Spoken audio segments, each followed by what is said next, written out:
네, 안녕하세요. 저희 한국청년 물류 프로그램 로그인 20기 이번 준비한 영상은 자격증 리뷰입니다.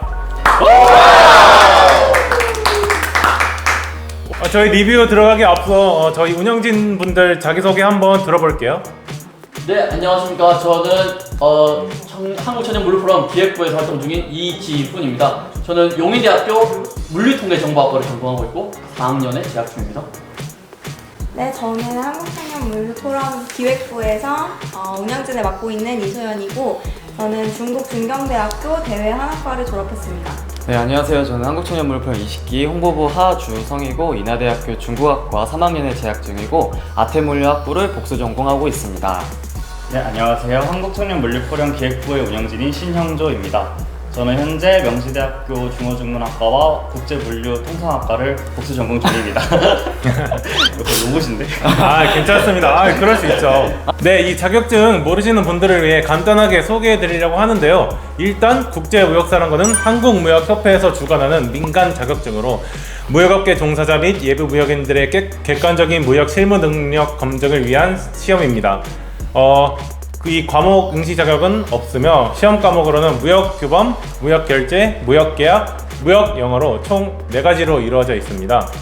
4과목 100점 만점으로 하여 과목별 웃지 말라고 과목별 40점 이상, 시험 전체 평균 60점 이상이면 합격이 되는데요. 평균 합격률은 1급을 기준으로 30% 내외의 아주 저조한 합격률을 가지고 있는 자격증 시험입니다. 네, 무역영어부터는 제가 소개해 드릴 텐데요. 무역영어 같은 경우에는 대한상공회에서 주관하는 국가공인 민간 자격증으로 무역 관련 영문 서류의 작성, 번역 등 영어 구사 능력은 물론 무역 실무 지식을 평가하는 자격증입니다. 응시 자격은 없으며 시험 과목은 영문 해석, 영장문, 무역 실무 총 3가지로 이루어져 있습니다. 앞서 말한 국제무역사와 마찬가지로 매 과목을 100점 만점으로 하여 과목별 40점 이상, 시험 전체 평균 60점 이상이면 합격이고 평균 합격률은 1급을 기준으로 20에서 30%를 웃돌고 있습니다. 네, 이제 자격증 간단하게 살펴봤고 이제 각각 운영진 분들이 이 자격증 어떻게 준비했는지 물어보려고 해요. 우선 모든 분들이 자격증 가지고 있는 게 다르잖아요. 그래서 보유 자격증 어떤 것들이 있는지 한번 들어볼게요. 네, 일단 저는 국제무역사 1급과 무역영어 1, 2급 둘 다 가지고 있습니다. 저는 무역영어 1급만 가지고 있습니다. 저는 국제무역사 1급이랑 무역영어 1급 2개 가지고 있습니다. 네, 저도 국제무역사 1급이랑 무역영어 1급을 가지고 있습니다. 그러면 어떻게 이제 이 자격증 공부하게 됐는지 그 얘기를 한번 들어보려고 해요. 먼저 네, 저는 원래 어릴 적부터 무역인이 되고 싶다는 그런 단순한 꿈이 있었어. 그래서 고등학교 때부터 이런 자격증에 대해 관심이 많았고, 그리고 대학교 진학 후에 그 관련 과에 진학하기도 했고, 포워딩 쪽에 관심을 더 가지게 되면서 이 자격증, 국제무역사와 무역영어를 둘 다 준비하게 되었습니다. 저는 우선 취업 준비를 하면서 무역 영어를 취득을 하게 되면은 아무래도 비즈니스를 할 때 영어 쪽에서 메리트가 있을 거라고 생각을 해서 취득 결심을 했습니다. 네, 그러면은 자격증 왜 준비하게 됐는지 이유를 들어봤는데 사실 이 자격증 준비하는 방법도 사실 사람마다 다를 수 있거든요. 맞습니다. 그리고 이번 영상의 핵심이기도 하고요. 그렇기 때문에 각각 자격증 준비를 어떻게 했는지 그 방법 한번 알아보도록 하겠습니다. 먼저 얘기해 주세요. 네, 저는 우선 그 합격을 하면 환급을 해주는 인터넷 강의를 신청을 했고, 그리고 그 교재를 가지고 공부를 했는데 사실 인강을 많이 듣지는 않았고 친구들이랑 같이 스터디를 해서 일주일에 한 번씩 만나서 이론 같은 거를 좀 확인하고 그리고 문제 풀었던 거를 공유하는 시간을 가졌던 게 제일 큰 도움이 됐습니다. 원래 아는 사람들끼리 스터디를 이렇게 한 거예요? 아니면 스터디를 통해 이제 좀 만난 사람들이 있던 거예요? 저는 그냥 원래 같이 알던 친구들 중에서 2명이 준비를 한다 그래서 3명이서 스터디를 했어요. 되게 많이 했네. 친구가 많은. 그러니까. 그럼 이 방법은 인싸들만 하는 걸로. 저는 일단 먼저 국제무역사를 먼저 취득하였는데, 국제무역사 준비할 때는 저 혼자 독학을 했습니다. 그리고 완전 고생을 했습니다. 고생을 하고 시험을 아주 커트라인으로 통과를 했습니다. 그 이후에 무역영어에서는 이제 인강을 듣고 편안하게 이제 그 선생님이 시켜주시는 대로 따라가면서 취득을 하였습니다. 혹시 어디 인강? 이거 중요하죠. 이거 xglissy.com이라고 xglissy. 아마 지금 관심 있으신 분들은 아실 텐데 그거 추천합니다. 괜찮습니까? 저는 괜찮았습니다. 아, 그래요? 황급반이었어요? 저 황급반 아니었습니다. 아, 그냥 돈 내고? 예, 저는 예. 저는 하커스라는 데에서 아하. 이제 황급반으로 인강을 끊었어요. 그렇게 해서 국제무역사 준비를 했었고, 무역영어 같은 경우에는 이제 국제무역사에서 쌓아놓은 베이스가 있다 보니까 따로 뭐 인강을 들을 필요가 없을 것 같더라고요. 그래서 독학을 했습니다, 무역영어를. 저 같은 경우는 이제 2달 전에 인강을 샀는데 결국은 2주만 듣게 되더라고요. 2배속으로 오락치기 해가지고 벼락치기로 국제무역사를 땄는데 너무 아슬아슬 따더라고요. 그 다음에 무역 영어를 할 때는 말한 대로 좀 많이 겹치기 때문에 이제 기출문제 싹 풀고 바로 보러 갔었습니다. 실제로도 많이 겹친다고 하잖아요. 그거 그렇죠. 자세하게 한번 더 얘기해 줄 수 있나요? 제가 이 두 개 다 시험을 치러본 입장에서 말씀을 드리자면은 정말 한 8, 90 정도는 비슷하다라고 체감을 했어요. 대신 차이점은 국제무역사 같은 경우에는 범위가 더 넓고 그 내용의 깊이가 더 깊다. 대신에 이제 무역영어 같은 경우는 얕은 반면에 이제 영어로 출제가 난다. 이런 차이점이 있던 것 같아요. 저는. 공감합니다. 네, 맞죠? 공감합니다. 약간 그런 거네요. 물류관리사 준비했던 분들은 유통관리사 2급을 뭐 쉽게 준비하는 것처럼. 그렇죠, 맞습니다. 그렇죠. 아주 잘 알겠습니다. 그러면 이제 또 중요한 사항, 준비 방법은 그렇게 다르겠지만 준비 기간도 또 있겠죠? 그렇죠. 얼마 만에 자격증을 땄는지 계산을 하고 뭐든지 준비를 해야 돼요. 그렇기 때문에 이 준비 기간도 알아야 되겠다고 생각했습니다. 그러면 먼저 얼마나 걸렸나요?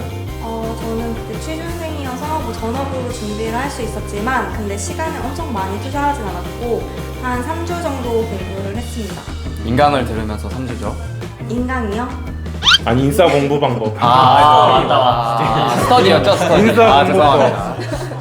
좀 일주일에 한 번씩 스터디를 가져셨나요? 아니면 몇 번 정도? 일주일에 한 번. 한 번. 일주일에 한 번. 네, 그냥 집에서 한 3시간 정도? 3-4시간 정도 했었어요. 저는 개인적으로 국제무역사 공부할 때는 딱 2달 책을 딱 산 시점이 시험 치기 딱 2달 전이었습니다. 하지만 다들 아시다시피 책 사고 나서 바로 시작 안 합니다. 한 일주일 동안 그렇지. 책을 검토를 합니다. 그렇지. 검토라 하고. 검토를 하고 일단 뭐 만져도 보고 그렇게 이제 흘러가서 정확히 한 달 반 정도 독학을 해서 국제무역사를 취득하였는데 되게 좀 빠듯했었고 시간 투자도 하루에 한 3시간에서 4시간 정도 투자를 하였습니다. 저보다는 조금 더 여유가 있는 분들은 여유있게 좀 진행하시면 좋으실 것 같고 말씀드렸다시피 무역영어는 국제무역사 베이스가 있었다 보니까 한 달 정도를 잡고 했지만 실제로 제가 투자한 시간은 2주 반 정도였었고 저는 1, 2급을 동시에 취득하였기 때문에 1급 공부하시면 2급은 그냥 저는 그 지훈이 형 말씀하신 거랑 굉장히 비슷해요. 저도 정확히 이제 딱 한 달 반 걸렸어요. 45일. 국제무역사 취득한 다음에 저도 한 달을 잡고 무역영어로 준비했는데 실제적으로는 2주밖에 공부를 안 했습니다. 하루 공부 시간은 그럼 어떻게 됐어요? 하루 공부 시간은 4시간? 많이 4시간? 했는데? 5시간? 네. 평균인 거죠, 평균. 그렇죠. 근데 이것도 이제 좀 날마다 다른 게 제가 막 알바도 막 투잡 뛰고 그래가지고 그렇게 해서 좀 상태가 안 좋은 상태에서 5시간, 4시간 그렇게 했었어요. 네. 갑자기 죄송해요. 그때 생각하니까 좀 흥겨웠나? 자기 연민에 빠졌나 봐요. 그런가 봐요. 내가 그렇게 열심히 했는데 하면서. 저 같은 경우는 이제 딱 2주가 걸렸는데요. 2주인데 저는 이제 보통 하루 공부 시간 7시간에서 한 8시간. 진짜. 네, 그래서 근데 생각해 2주니까 생각해보니까. 2주니까. 그때 이제 음악 들으면서 공부하면 음악만 듣게 되잖아요. 음악만 듣고 그냥 멍 때리고 보고 네, 그 시간 포함해서 한 7시, 한 아침부터 저녁 먹기 전까지 계속 했던 것 같고요. 네, 무역영어 같은 경우는 딱 하루에 기출 1개씩만 풀어가지고 한 주 걸렸던 것 같습니다. 1주. 제일 짧네요. 1주 능력자네. 이거는 그러니까. 너무 참고하시면 좀 힘들 수 있습니다. 1주는 그렇습니다. 1주는 국제무역사가 있더라도 좀 빡셀 수 있습니다. 맞아요. 지금 보니까 극과 극이에요. 여기는 만나서 인싸 공부법, 그리고 여기는 몰아치기 공부법. 각자 맞는 스타일대로 하면 될 것 같아요. 이거 얘기를 들어보니까 평균적으로 이제 국제무역사 같은 경우는 2달 기간을 잡아서 하루 4시간 정도 하는 것 같고요.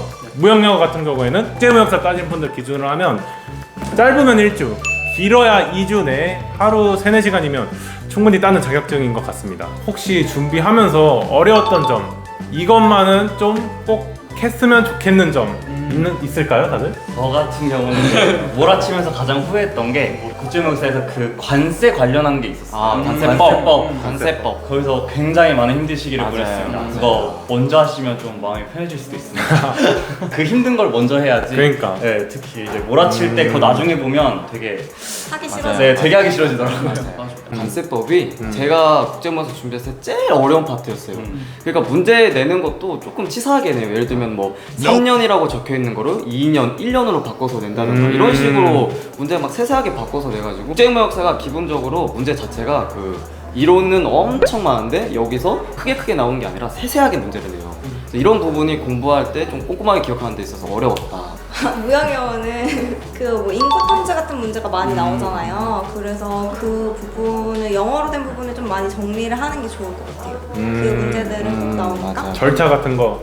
키읔시읒 거기에서 보면은 자료가 정리가 잘 돼 있더라고요. 영어로 돼 있는 게. 저는 그 교재를 안 썼는데 친구가 다른 그거를 쓰고 있어서 저한테 PDF 파일 같은 걸 보여줬어요. 오, 역시 역시. 인싸 공부법. 인싸가 되세요. 잘 들었죠, 인싸들. 우리 이제 국제무역사랑 무역영어 같은 경우 이 물류관리사 아니면은 다른 무역 자격증, 유통관리사 같은 거 난이도를 한번 비교해 봤을 때 어떨지 여쭤보고 싶거든요. 네. 혹시 먼저 얘기하실 수 있을까요? 아 저요? 네. 혹시 물류관리사 있나요? 물류관리사도 있고 유통관리사도 있고 오. 콜렉터잖아. 그냥 자격증 가지고 있는 거 전체로 해서 그냥 다 비교를 해드릴게요. 다른 거랑 객관적으로 비교해서 허말 1급이랑 한국사 1급까지 있거든요. 그거까지 얘기해주면 TMI 아닌가? 아니 그러니까 이거 비교를 했을 때 아니 자랑하려는 게 아니라 이제 자기 도움이 PR? 될까봐 자기 PR? 아니에요. 그래서 비교를 해드리자면은 일단은 제일 어려웠던 거는 물관사였어요. 왜냐면 양이 일단은 어마무시해요. 장난 아니지. 1500페이지 이러고 그 다음이 국제무역사 커말 1급 무역영어 1급 무역영어. 한국사 1급 통관리사 2급 이런 순서였습니다. 저는 이런 순서. 좋습니다. 물류관리사랑 국제무역사. 그래도 물류관리사가 좀 더 어렵다는 말씀이신데 어디서 그런 차이가 났을까요? 아까 말씀드렸다시피 양에서 오는 그 압박감이 엄청나요. 국제무역사도 양이 많다고 하는데 정확히 그 책 쪽수? 쪽수도 그렇고 안에 담고 있는 내용도 그렇고 국제무역 같은 경우는 어쨌든 국제무역이라는 부분에 한해서만 좀 다루는데 물류관리사 같은 경우는 국제물류도 다루고 뭐 화물 운송도 다루고 막 여러 가지 분야를 다 같이 공부를 해야 된단 말이에요. 공부할 양도 많고 기억할 것도 많고 이해할 것도 많다. 과목의 주제 범위 자체가 물류관리사가 더 폭넓다. 그렇죠. 무역보다는. 그렇죠. 그래서 힘들었어요. 그게 더. 그러면 또 예. 토익이랑 비교했을 때 어때요? 토익이 보통 많이들 뭐 900점 이상 따려고 하잖아. 네네. 900점 대 무역영어. 아 이거. 아, 무역영어 훨씬 쉽죠. 무역영어 훨씬 쉽다. 제가 훨씬. 봤을 때는 영어? 토익 800? 그럼 그래 토익 800으로 했을 때는? 800으로 했을 때는 조금 비슷한데 제가 봤을 때 무역영어가 조금 더 쉽다고 말씀드릴 수 있을 것 같아요. 왜냐면 무역영어에 나오는 지문은 형태가 고정되어 있기 때문에 지문을 금방 파악하시면 영어 실력이 조금 부족하시더라도 충분히. 제 생각엔 어쨌든 한 토익 800 정도? 음. 750 이상이 되신 분들은 그래도 좀 용이하게 딸 수 있을 것 같고 아무래도 무역 용어들이 있잖아요. 영어로 된 맞습니다. 거. 맞아. 네, 그래서 그런 거를 잘 익혀야 되는 것 같아요. 맞아. 그 정도 점수면은 뭐 지문 읽는 데에는 문제가 없다. 충분히. 그쵸. 잘 알겠습니다. 나만의 꿀팁 들어보겠습니다. 저는 무역영어 꿀팁으로 우선 3과목 먼저 풀어서 1, 2과목 시간에 확보해라. 그치? 그치? 단순 간절. 저는 국제무역사 무역영어 말고 그냥 자격증 준비하면서 저만의 꿀팁이 있거든요. 네네. 이거 교재 선택의 꿀팁인데 어허. 교재들을 보면은 중요도가 표시되어 있는 그런 교재들이 있어요. 별 하나짜리 있고 2개짜리 있고 3개짜리 있고 이렇게 표시가 되어 있는데 이렇게 표시되어 있는 교재를 꼭 고르세요. 그리고 별 하나짜리는 쳐다도 보지 마시고 별 2개랑 3개만 집중적으로 공부를 하시면은 정말 짧은 시간 내에 자격증 합격을 할 수 있습니다. 이거생이야. 저 같은 경우는 이제 국제무역사나 이제 또 다른 이제 물류관리사도 말씀드리고 싶은데 무조건 법부터 공부하자. 물류관리 법이나 법이 제일 관세법이나 가장 먼저 해서 끝장내고 다른 것을 하는 게 좀 더 마음이 편하기 때문에 그것부터 하는 거고 자격증을 준비할 때는 가장 먼저 결제부터 하자. 결제 먼저 시험을 결제해야지 아 진짜 해야 되는구나 라는 경각심이 생기기 때문에 맞아요. 네, 항상 먼저 결제드리는 걸 추천해드립니다. 아 그리고 일찍 해야 돼요. 자리가 좀 닫히기 때문에. 아 맞아. 아, 다른 이거- 지역으로 맞아요. 가는 경우가 있어. 맞아요. 이건 쉽게 못 듣는 정보지. 맞아요. 그래요, 맞아요. 저는 시험 자격증을 칠 때 교재나 인강 같은 거 되게 고민 많이 하시잖아요. 그럼 저는 인강이나 홈페이지를 둘러보는 게 아니라 먼저 서점을 갑니다. 거기 인강에 나와 있는 그 교재들을 제가 살펴봐요. 이 책은 나한테 편하다, 뭔가 읽기 좋다라고 싶은 책을 고르고 그에 맞는 인강을 선택합니다. 그래서 인강을 선택하고 책을 선택하는 게 아니라 책을 선택한 뒤에 그에 맞는 인강을 그리고 이 선생님을 선택하는. 이건 정말 좋은 것 같은데? 네, 이거 진짜 괜찮은 방법입니다. 서점 가는 김에 뭐 좀 다른 책도 그 보고. 선생님이 재미없어요. 그럴 일은 그럴 수도 있죠. 근데 그럴 일은 조지훈입니다. 근데 잠깐 재미있는 선생님이 있어? 본 적 있어? 그 재밌는 선생님을 찾으면 안 됩니다. 네. 선생님들은 원래 다 재미가 없어요. 그게 이거 무슨? 이거 약간 디스 아니야? 그게 무슨 말씀이에요, 형님? 아니, 그건 아니고. 아무튼 저만의 꿀팁이었습니다. 참고만 해주시면 좋을 것 같아요. 좋습니다. 좋습니다. 그러면 마지막으로 국제무역사, 무역영어 취득 순서 사실 국제무역사 따고 무역영어 따는 게 그쵸. 편하다는 거에 다들 네. 동의하시죠? 그게 국룰인 것 같습니다. 그러니까 어려운 거 먼저 하고 그 그쵸. 속해 있는 그 좀 더 비교적 쉬운 난이도의 자격증을 나중에 따는 게 좀 더 유익할 거라 생각합니다. 네, 지금까지 소개하는 거 잘 들었고 저 같은 경우는 사실 국제무역사랑 무역영어 둘 다 없거든요. 그래가지고 근데 이런 운영진 분들의 얘기를 통해서 간접적으로나마 접할 수 있어서 되게 좋았던 것 같아요. 영상을 보시는 여러분들도 이러한 전공과 지식과 베이스가 있는 상태에서 이러한 준비 기간을 거쳤고 뭐 인강을 보신 분은 인강을 봤고 또 만나서 스터디를 하신 분은 스터디를 했고 아니면은 나는 정말 빡세게 단기간에 집중을 해서 공부를 했다 하시는 분도 계셨고 많은 얘기 들어봤어요. 네, 저희 청물포 운영진 분들은 어떤 자격증 가지고 있는지 그리고 어떻게 공부하는지 참 알아보았고요. 혹시 이 영상이 도움이 되셨다면 구독과 좋아요, 알림 설정까지 모두 부탁드릴게요. 알림 설정까지.